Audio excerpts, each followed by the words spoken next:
to the Worship Roundtable podcast. I'm your host, Jimmy Thorpe, and joining me are these fine folks, Tony Grissom, Cheyenne Lewis, and Shelton Campbell, and they are all dear friends of mine. They're worship leaders and pastors in our local churches, and this is our first episode of the Worship Roundtable. Yeah.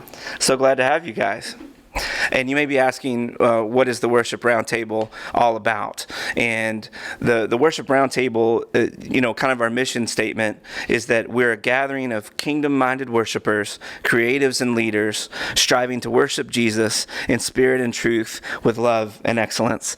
And that sounds nice, but what does that mean? And I just wanted to take a moment and kind of unpack that. So first, our desire is to be kingdom builders, not throne sitters. This isn't about one church or another getting the credit for the things that God does. Instead, it's a movement of unity and of cooperation that gathers believers together, musicians and creatives, together to partner in the kind of work that magnifies only the name of Jesus. And then also, we are worship pastors, leaders, directors, creatives, pushing past the boundaries of our own organizations and prioritizing partnerships, community, and unity. And finally, our aim is to worship God wholeheartedly. We seek to worship Him with our heart, our soul, our strength, and our mind through the power of the Holy Spirit, ministering always through love with our best, most excellent offering we can bring, because He's worthy of our highest praises. And that's our desire. That's who we're that's who we long to be. That's who we're working to be. We're not perfect people. We all have different experiences and different giftings, different ministries that the Lord's allowed us to do. But together, we just believe that none of us is as awesome as all of us. And God is doing a great work in all of our churches. We see Him continue to move and continue to do big things. And I want to share in that joy with my brothers and sisters in Christ in the capital C church. We talk about that difference between the capital C and the lowercase c. And the lowercase c might be my individual church, but the capital C is the one that Jesus died for, that He's moving through, and He's still on the move. Even in 2021, He's still on the throne. He's still seated. He's still doing big things. And I don't want to just be about what my church is about. I want to know what God is doing in the life of the Big C church. And it starts in our town and in our community. And the hope of the roundtable is to gather like-minded people together that have that same vision and really capitalize on the strength of unity and fellowship and community. So I want to go ahead and involve you guys in this topic, because growing up in my church, we had a healthy, sweet church that loved the Lord and met faithfully, and God did good things. But it seemed pretty singular, like it was our church and about our church, and we were part of a denomination that maybe once a quarter or whatever there'd be a gathering, and but it would just not just, but the intention was to gather, and it wasn't so much about collaboration, but it was about fellowship, and we'd sing and have a guest preacher and stuff like that. But it kind of stayed within the walls of the church. And I think we're all part of churches where our pastors know one another and we're friends and they're in partnership. And I think this is the second layer to that. So what's some of y'all's experiences? And we'll just start with you, Tony, when it comes to the churches you grow up in, you've participated in. What has been there? What does that unity piece look like for you? I think it was a lot of the same of what you're talking about. A lot of it's not necessarily internally focused on purpose, but it's, hey, how do we grow our people? How do we grow spiritually? How do we grow together? Find that togetherness. And it's not to say that, partnering with other churches wasn't necessarily a priority. Sure. I think a lot of times, just like we've talked about previously, the kids' church, through different churches, they tend to get together a lot. The pastors tend to know each other. Mm-hmm. It's kind of in the middle is where we're at right now, so, yeah. What about you, Cheyenne? Yeah, I think from my hometown, we made it a priority to get all the kids together, because in their minds, we all went to school together, so why not do church together? But then it was like once we got up to a certain age and we were starting to be, trickling out of that school age, it was like, okay, now what? Well, now it's just wherever you go to church, which we still know each other, but it was like, oh, well, they go to their church, I go to mine. We'll see each other during the middle of the week, but, Sundays is where everybody goes to their four walls. And like I think we've all been saying, it's not the intention. That's just kind of how it was, because nobody had really pioneered anything yet. So this is a fun thing to start, where it's kind of breaking down those walls where people can feel like, oh, we can do more things that actually do involve the church, and we also get to be together. So, Shelton? Yeah, for me, I think like most of you guys, everything was very centralized within the denomination that I grew up in. Whether that meant quarterly, where we gathered together with other churches within the same denomination in our region, or even church camp was a big thing for me growing up, and our denomination had a church camp where it was statewide and everybody came in and together, and I think those were very powerful moments with being able to fellowship and worship with churches within the denomination. But I'm excited for what this is becoming, because it's okay to be able to worship with people that don't necessarily have the same theological views as you might, but we're all worshiping the same God. We're all singing the same songs in our churches together. Why not, collaborate together and do some bigger things? Totally, and I think that's, I'm part of a church which I would say is very healthy on this front, that our pastor has championed unity, and I'm really just following in that health of watching him connect with all the other lead pastors. But as Tony was illustrating, like, there is a gap there where worshipers, worship leaders, pastors, creatives, production folks, like, we kind of feel like we're on an island, because if you're living the big church life, Sunday comes every week, and you've got all the pressures of what's going on in your church alone, and then maybe you have multiple campuses. So, the one thing that I've discovered is, like, unity never happens accidentally. It takes somebody to kind of take a step of faith and move toward that. And again, I wish I could take credit for it as if I'm the first one to ever think of it. There's a lot of people before us and before me that have blazed that trail, because we're based in Cookeville, Tennessee, and that is a lovely town. I've realized that I've lived here as long as I've not lived here, and I kind of feel like two different people. And I moved here when I was 19 or 20, and I've spent just as much time here as I have back home in Nashville.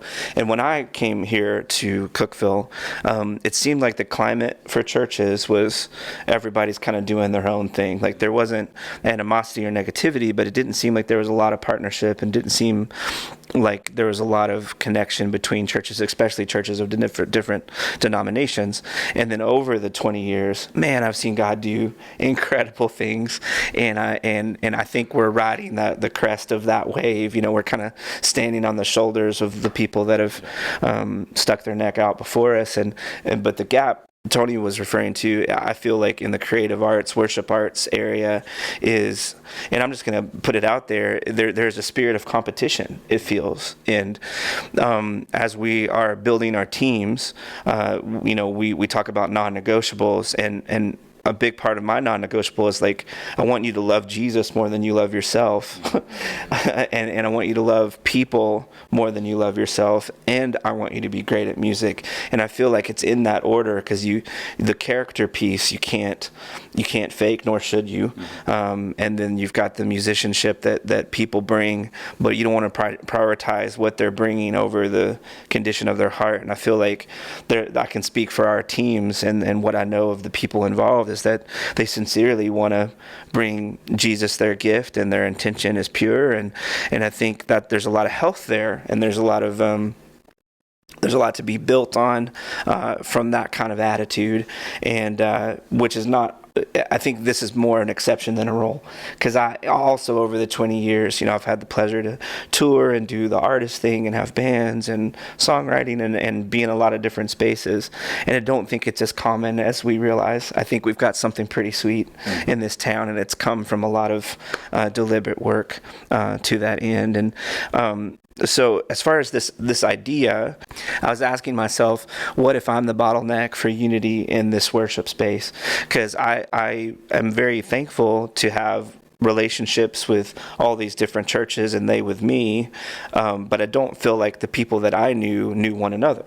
And so that's kind of where this came from. It was like, boy, there's a lot of strength there, because when I see Life Church or Trinity or whatever churches in our town win and do big things for Jesus, I feel like I win too. It's like because I have friendships and I have these relationships, and I don't want to hoard that feeling. It's like I want that worship community to be. I want you guys to be as interconnected as I feel with others, and so that's kind of where this idea started to boil up, and it took a little while to get here, but the intention with this roundtable is to formalize an opportunity for people to connect and to have that relationship with one another. So, we meet in a small group of folks, 10 or 12 people. We get together, we connect, we have coffee, we eat cookies, we build friendships, and that part is huge and can't be understated.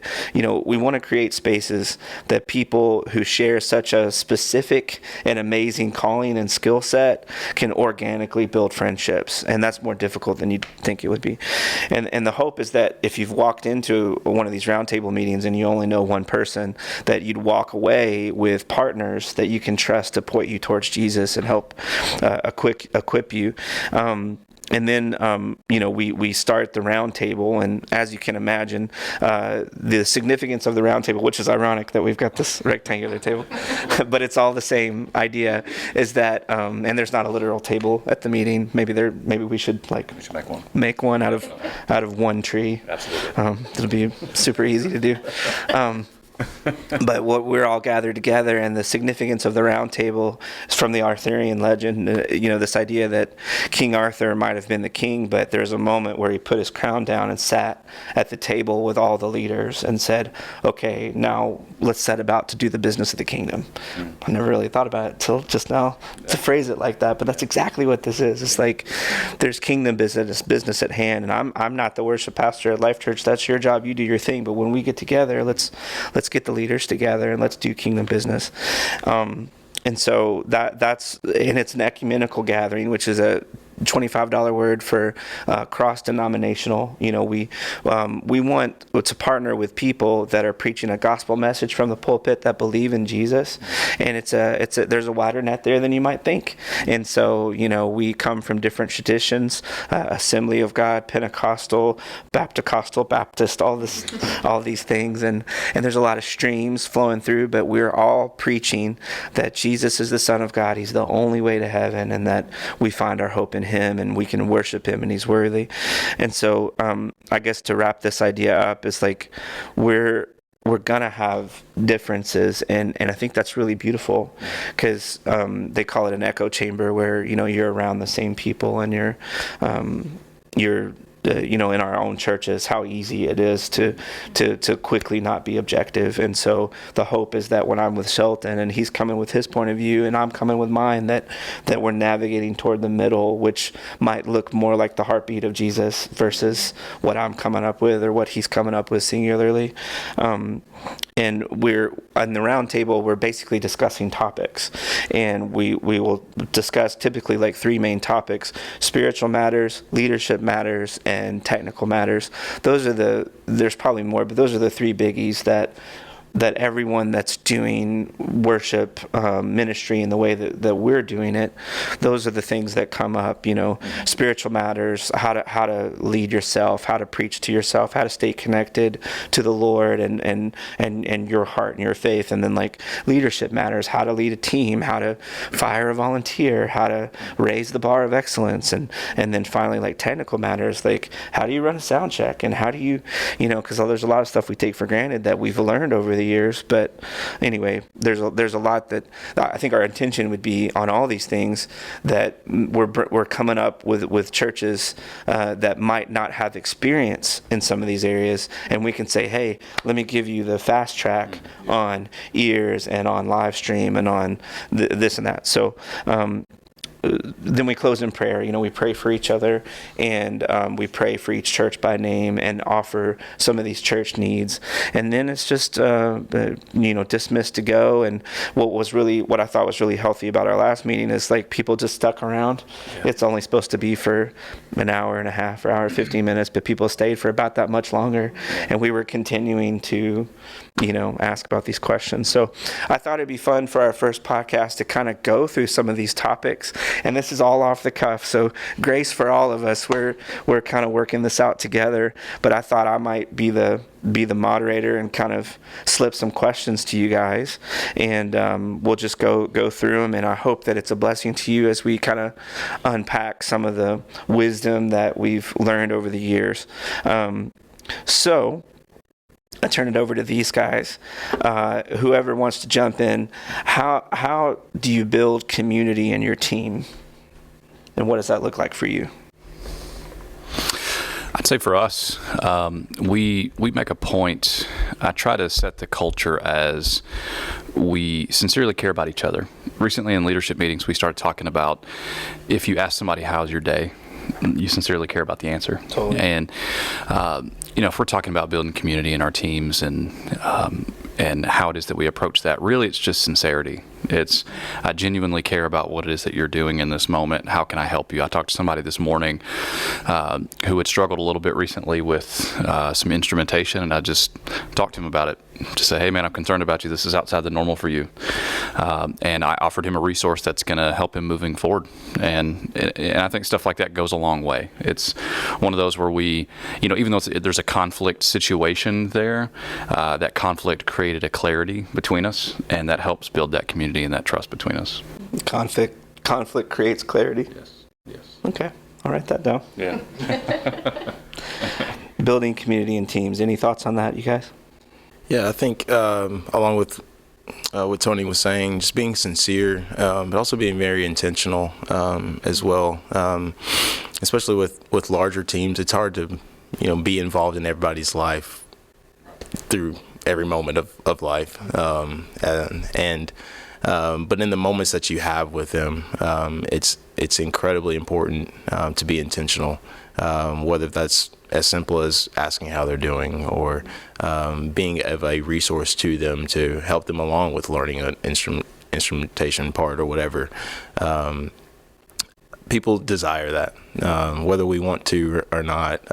People look up to us, and so I think our influence carries a lot of weight, and so being available is one thing, and also having an open door to where if there is something that they want to, if they have something on their heart that they want to bring to you, to be an open door to them, to be a listening ear.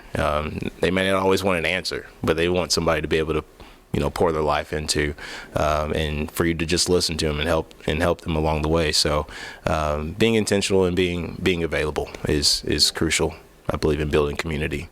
I think being approachable too, like knowing that even though we know what we've got going on in our head because we've already been preparing for who knows how many weeks just for this one Sunday, if it's a special Sunday or whatever, but it's knowing that even with all those things going on in our head, it's we still probably have a new person on the team, or it's a person who hasn't been on in 6 months. So it's like to still make sure that they feel like they see you've got stuff going on, but then they can also be like, hey, what was that chord again?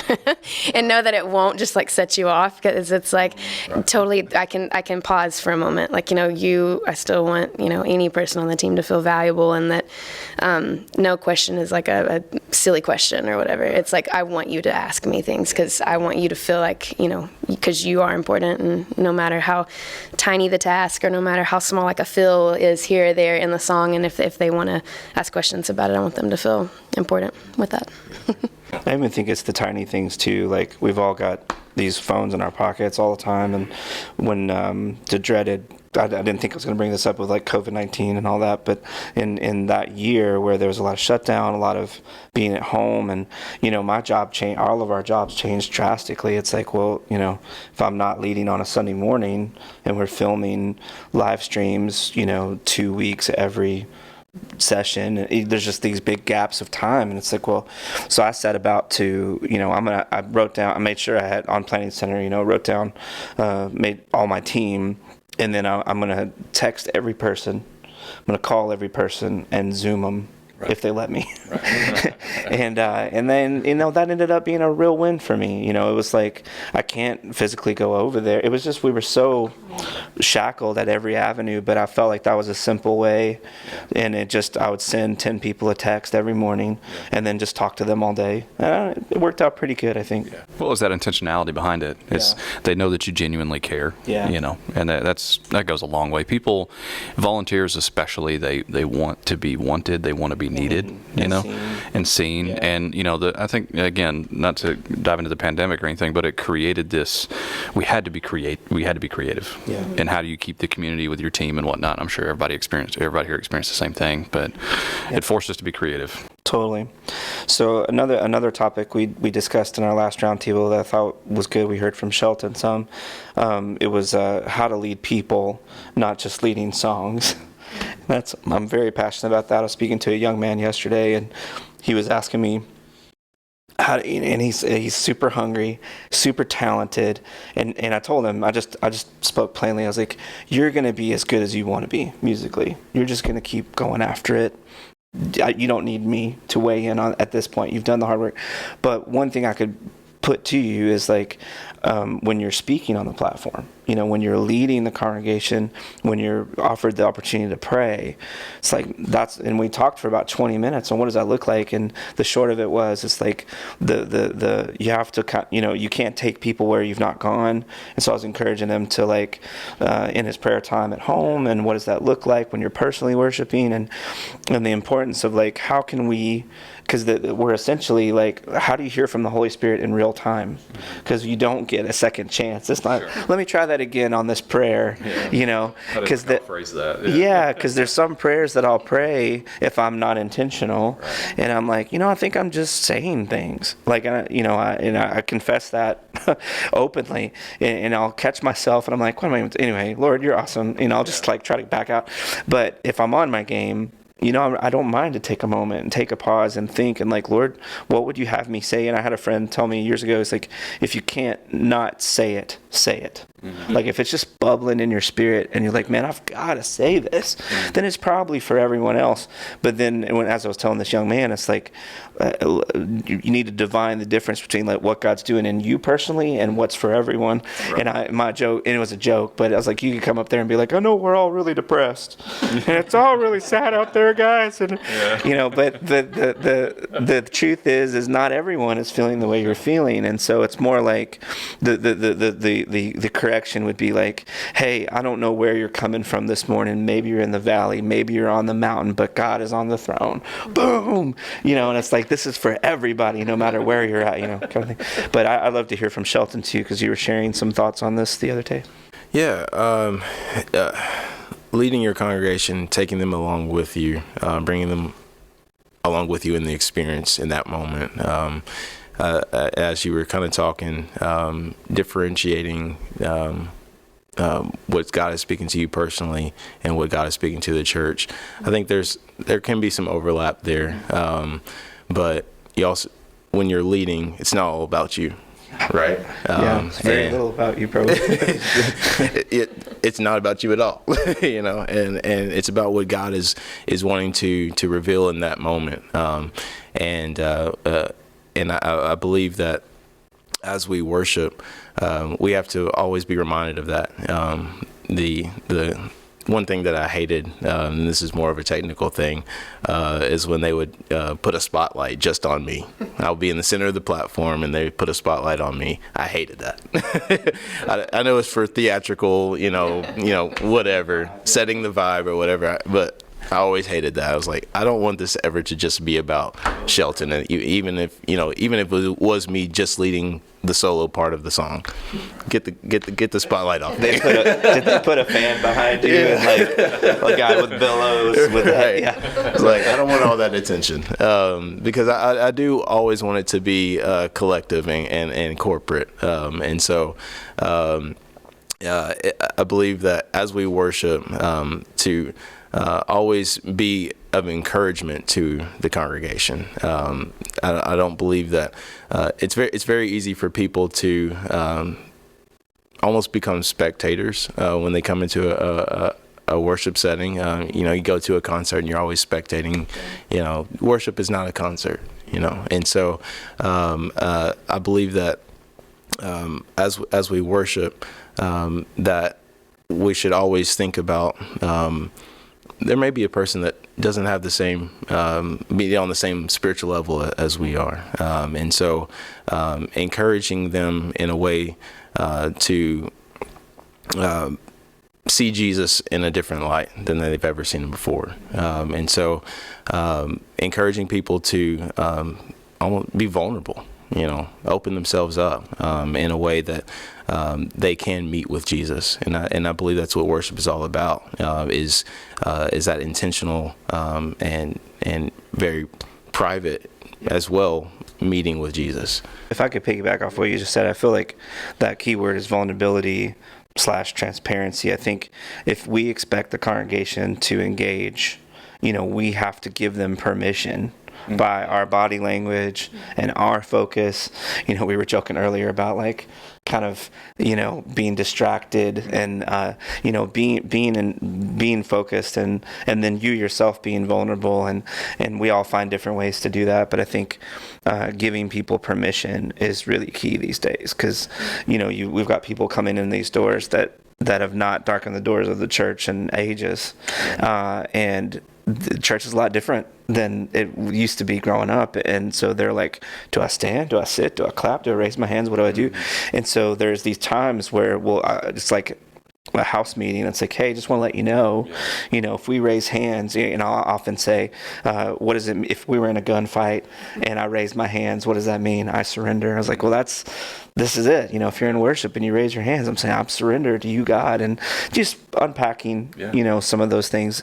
And I think it's so important to be vulnerable, be transparent, and you yourself, by your actions and by your words, giving them permission to do the things you would love to see them engaging in. Yeah. That's part of leading them. Absolutely. Let's see. Okay, this is a tricky one, and I think we need to talk about it. So, how do you lead people that are older than you? Well, I would say in that situation, it comes with mutual respect. Like them understanding where your heart is, and sometimes you have to take that extra step to explain it.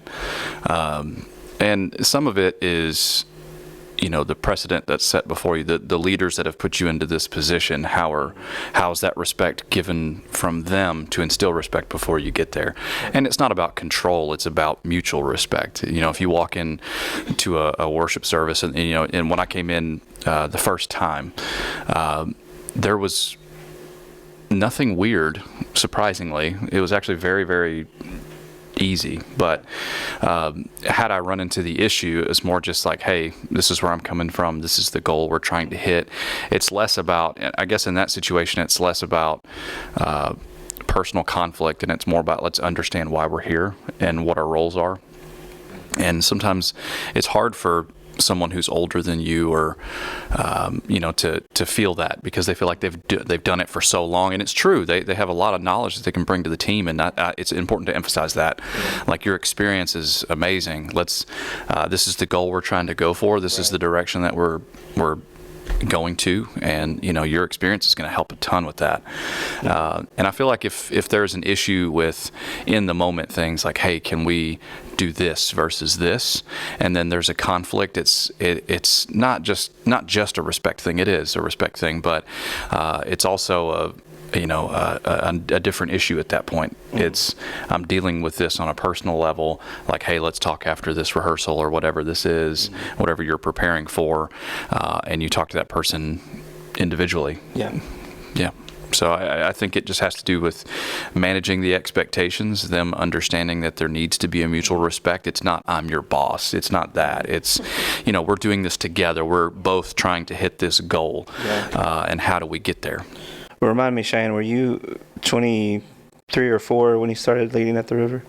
24, I think. It's been a minute. For those of you that don't know, Cheyenne and I work together. She's a worship leader at our church, and I've adopted co-leading over the last 5 or 6 years where it's a male and a female, and it's super intentional. And I'm happy to say that it's really just from having a change of heart of women's roles and what they can bring on the platform. And I had a daughter, and I have a wife that's smarter and more educated than me and brings more to the table. And so I think my heart was softened to that we need to make more opportunities for women to be on the platform leading the church. And that's totally within what honoring the word, and they bring so much. And so that's where that started. And then Cheyenne was able to like be a part of that as that had already been built. And I was curious if you had any thoughts about leading older people or what that looked like for you as you were coming in as a kind of a new person.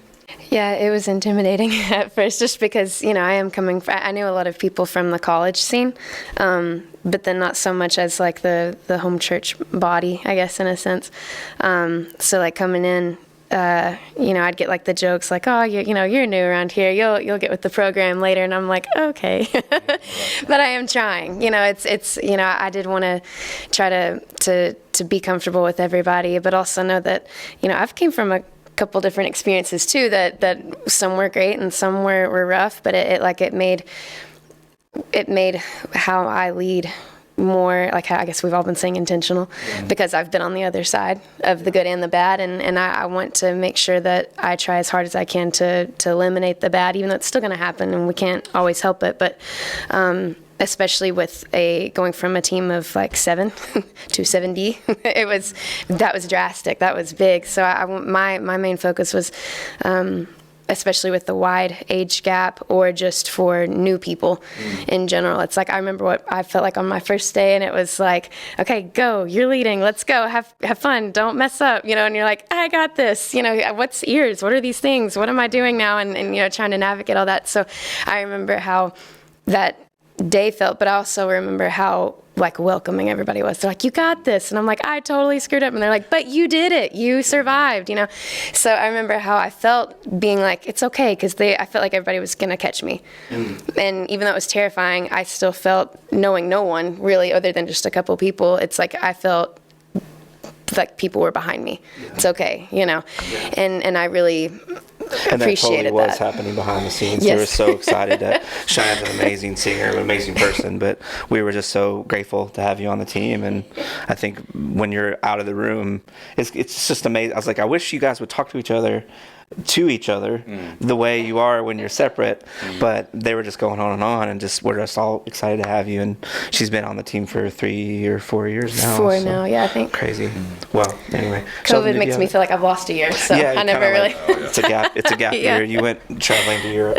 Yes. If piggybacking off of what she said, I think having the support from those that are older than you,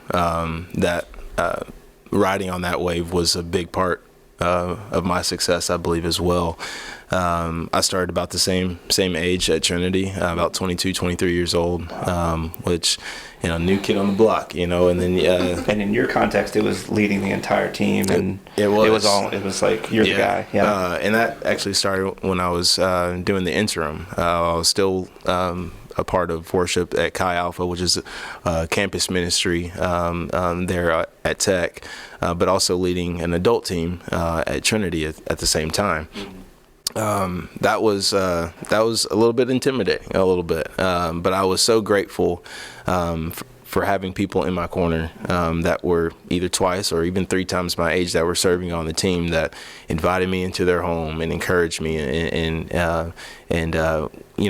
just supported what we were doing. They realized the purpose of what we were doing, and having that mutual respect, not just for one another, but realizing the ultimate goal of what are we actually doing. We have the incredible opportunity to be able to lead people in worship, and taking the light off of yourself and putting it towards God, and that's what it was all about. So, and I think my values have changed the older I've gotten. I've gotten more. In my 20s, I would care less if someone was late or not. Mm-hmm. But now that I'm 40, I'm like, that's a priority to me. Like, I want to be on time, and I want to be prepared, but I can't say that was always a priority to me when I was 20.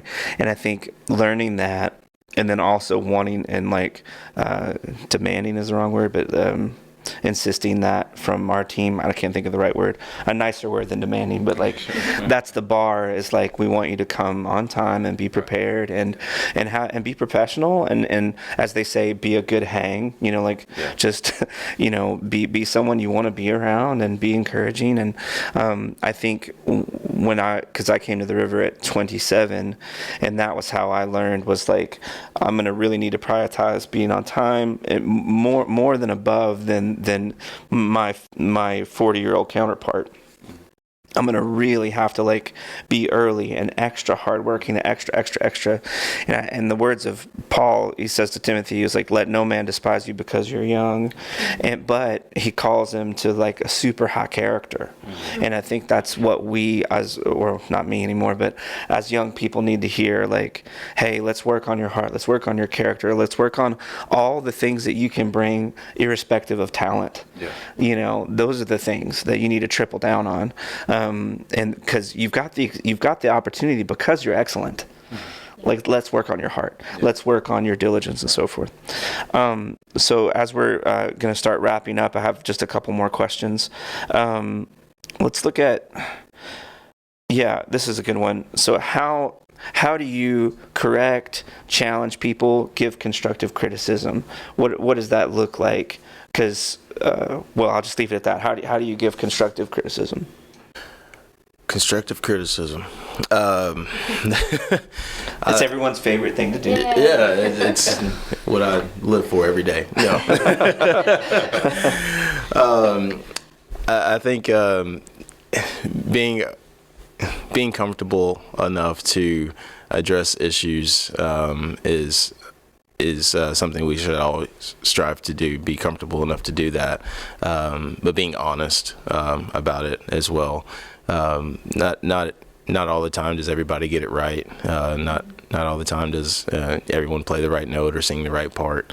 And so how we address that is dependent on the individual as well, because everybody receives differently. And that also comes alongside with building the community to know how that person's going to respond to that criticism or constructive criticism or whatever. Yeah, do they want to be called? Are they comfortable being called out publicly or exactly, not? Exactly. Mostly not. Yeah. Mostly not, but some have a little thicker skin that, Sure. they're or been doing it long enough to where it'd be okay.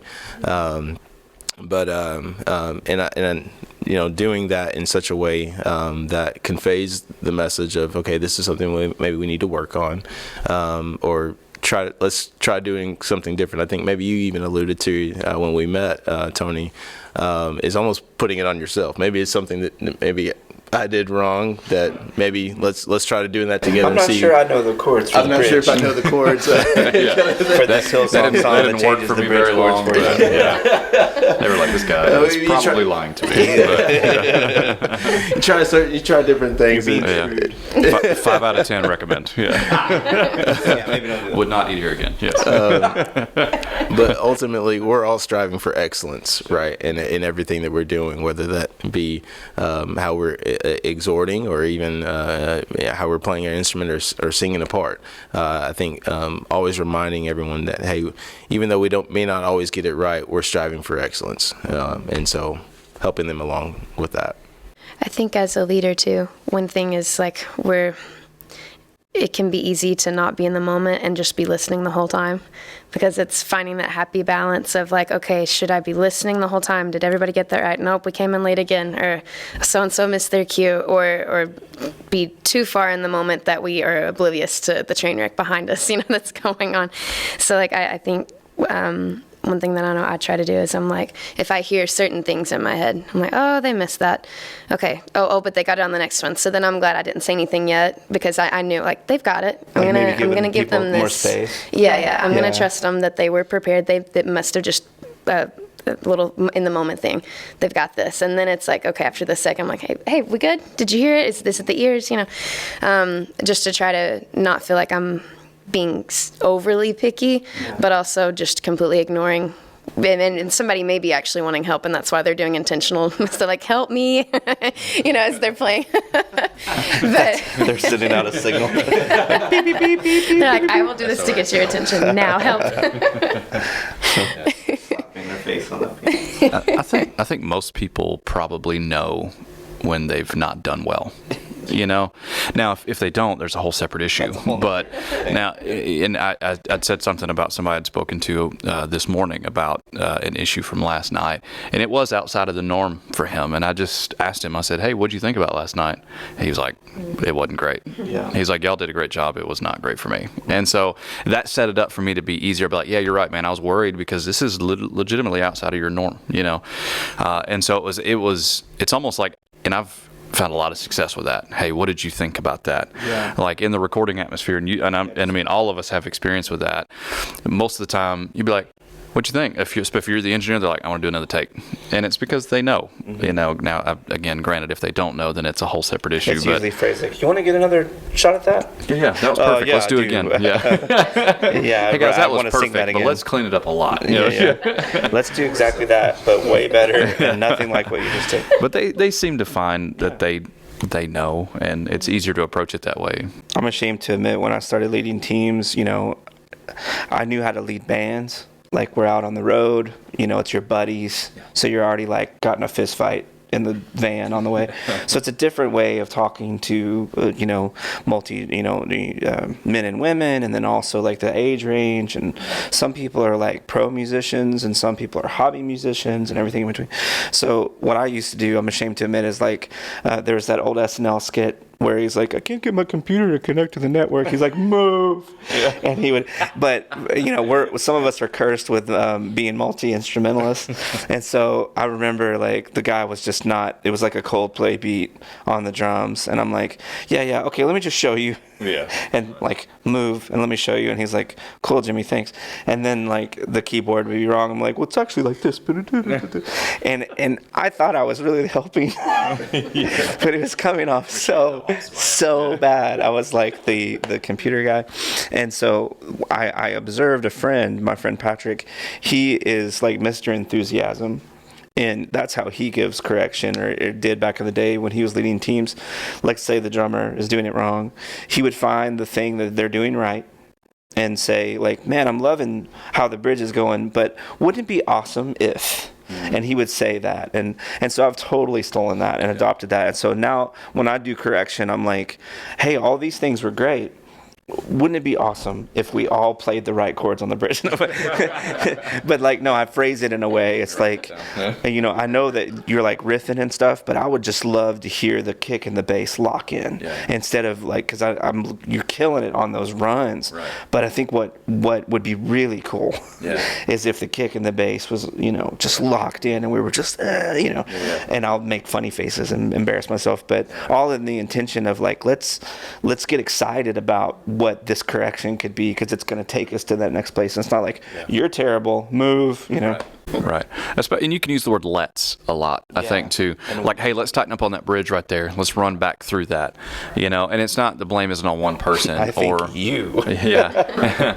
let's tighten up here. I'm not saying it's you, but it's you. And I found a lot of success in that, using the word let's. I mean, especially if I'm not leading, but I'm doing MD, and if I'm musically directing the band, and it's like, hey, let's keep going with kicks, quarter note kicks right there, and it's like it's not really a correction as much as it is like direction, but you can approach it that way. Hey, let's tighten up right here.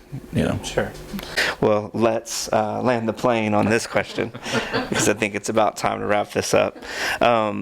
This is not so much a question, but it's the importance of self-leadership. And I guess I'll start, but I think self-leadership meaning, and I struggle is hard, but I think about this a lot. We do church. We make church happen. We're in these planning meetings. I know everything that's going to be said, unless someone goes off book, but I know all the videos. I'm familiar with what's going to happen. And so I feel like I'm doing church. If I'm not on my game, I'm doing church and not going to church. And so there's a real importance to self-leadership where when you were just talking like, you had a worship night last night and and you're pouring out. where have you prioritized pouring in? And for me, it's staying active in a life group. We're part a small group. We're part of one life group where most of the folks are about 10 years older than Kim and myself, and they have like teenage and grown children. And so I'm watching, man, like I'm really paying attention, especially how they're parenting their children. And then we host and lead a life group for college students on Mondays. So that the first one is like an in-pouring for us, and I hope we bless them too. But it's really like we're getting a lot out of it. And then that Monday is our gathering group, our college group, and it's all output, and it's just trying to minister to them. And it's great to have both of those, and then staying in the Word. And then on Sundays, people say, well, take notes, be in the message and so forth. And that is great. But there's rarely a message that I'm sitting through. There's always something. There's something going on campus, something going on the other side. So I just don't want to I never want to take what happens on Sunday for granted, because there's a beautiful time and opportunity for me to be poured into, but I don't want to count on it. That's my point. I want to put things in my life that are spiritually infilling me along the week. I'd love to hear from you guys on this. Yeah, I mean, I agree with everything that you said. Having a discipline when it relates to how you approach what it is that you're doing, which is what we were talking about, what Shelton was talking about a while ago.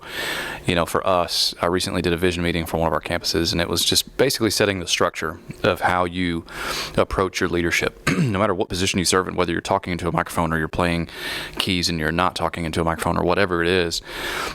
You're seeking God's face first. You're preparing spiritually to serve God, preparing spiritually to serve your team, as in each other, then the church, and then you serve the song. Yeah. And I think if you prioritize those things in every single moment, especially when it comes to worship, and what it is that you're doing, and we talk about it not being a concert, like what you talked about, Sheldon, or we call it a platform, not a stage, and amongst other things, and we'll expand on all this stuff at some point. But it's that self-discipline that comes along with it, knowing that the word is the priority, and getting that in every moment that you can. Yeah, I love it. I think from my standpoint, I know it can still be.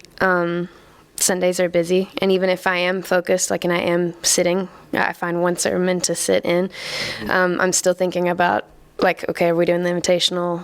When again is his fourth point? When do I, or 10th point, and just, I'm not just being, I'm splitting at the moment. I'm thinking about one thing while listening, and, so I make sure that I'm involved in other things. I'm even making time to get a part of other groups. So I'm a part of a women's group that helps for basically essentially the same thing we're doing, just for women. So it's creatives, instrumentalists, musicians, vocalists, behind the scenes on the platform, all of it. And it's being in just an additional small group. But I mean, it doesn't feel like that, because I feel like I'm thank you, please pour in, because my cup's running empty, and I've got another Sunday again. The Sundays are going to keep coming. And if I don't make sure I'm good first, then how can I expect to, like we say, pour out from an empty cup? I can make it work for a little while, but eventually, I'm just going to be drained, and I'm not really helping anybody at that point. So it's great to find, communities of people who are like-minded, again, and it's also making sure that you're taking time to actually do it, not just say that, oh, I'm a part of this, and I go to this group, and I've got this logo on this hat, and I've got this, I'm a part of these things, but I'm actually involved in it, and trying to listen, and not try to just say that I'm there, but to really just be there and be a sponge, and because that'll go a long way. Definitely. Absolutely. And I think for all of us, whether we're part-time or full-time, that we all, in the position that we are, we have a lot of hats, and we're responsible for more things than just leading from the platform. And so I think even sitting in after worship, sitting in the service and listening to pastors speak, my mind is going every direction. Especially if you have to come back in that service. Exactly. Sitting on the front row, I'm listening to him speak, but I don't hear a word he's saying. You know what I mean?